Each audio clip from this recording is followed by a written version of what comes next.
अस्सलामुअलैकुम, मेरा नाम वकार अशरफ है और आप देख रहे हैं हमारा यूट्यूब चैनल वकार अशरफ टीवी। यूनिवर्सिटी में एक प्रोफेसर थे जो अपनी कलाई में लेडी घड़ी बांधते थे, जिसे देखकर सब तलबा की हंसी छूट जाया करती थी। एक अरसे बाद वाइस चांसलर के जरिए जब हम पर इंकशाफ हुआ कि प्रोफेसर साहब जो जनाना घड़ी पहनते हैं वो इनकी फौतशुदा बीवी की है, इस वाक़े से सीखा कि कुछ दिल बिना बोले महबूब की रहलत के बाद भी अलम और दर्द महसूस करते हैं। एक दफा अस्पताल में किसी मरीज की इयादत के लिए जाना हुआ।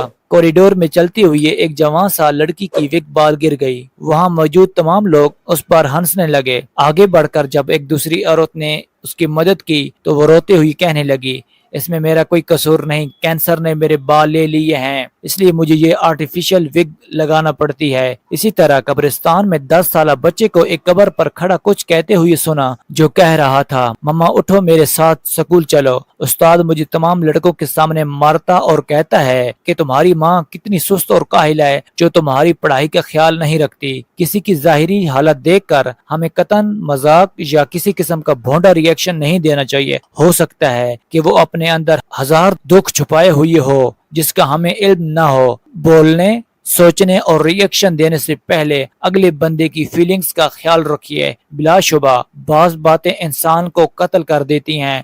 बदगुमानी बहुत से मामलात खराब करती है। अरबी में एक मकूल है, तर्जमा, जबान से निकलने वाले अल्फाज दो धारी तलवार की तरह होते हैं, एहतियात करें। बहुत शुक्रिया।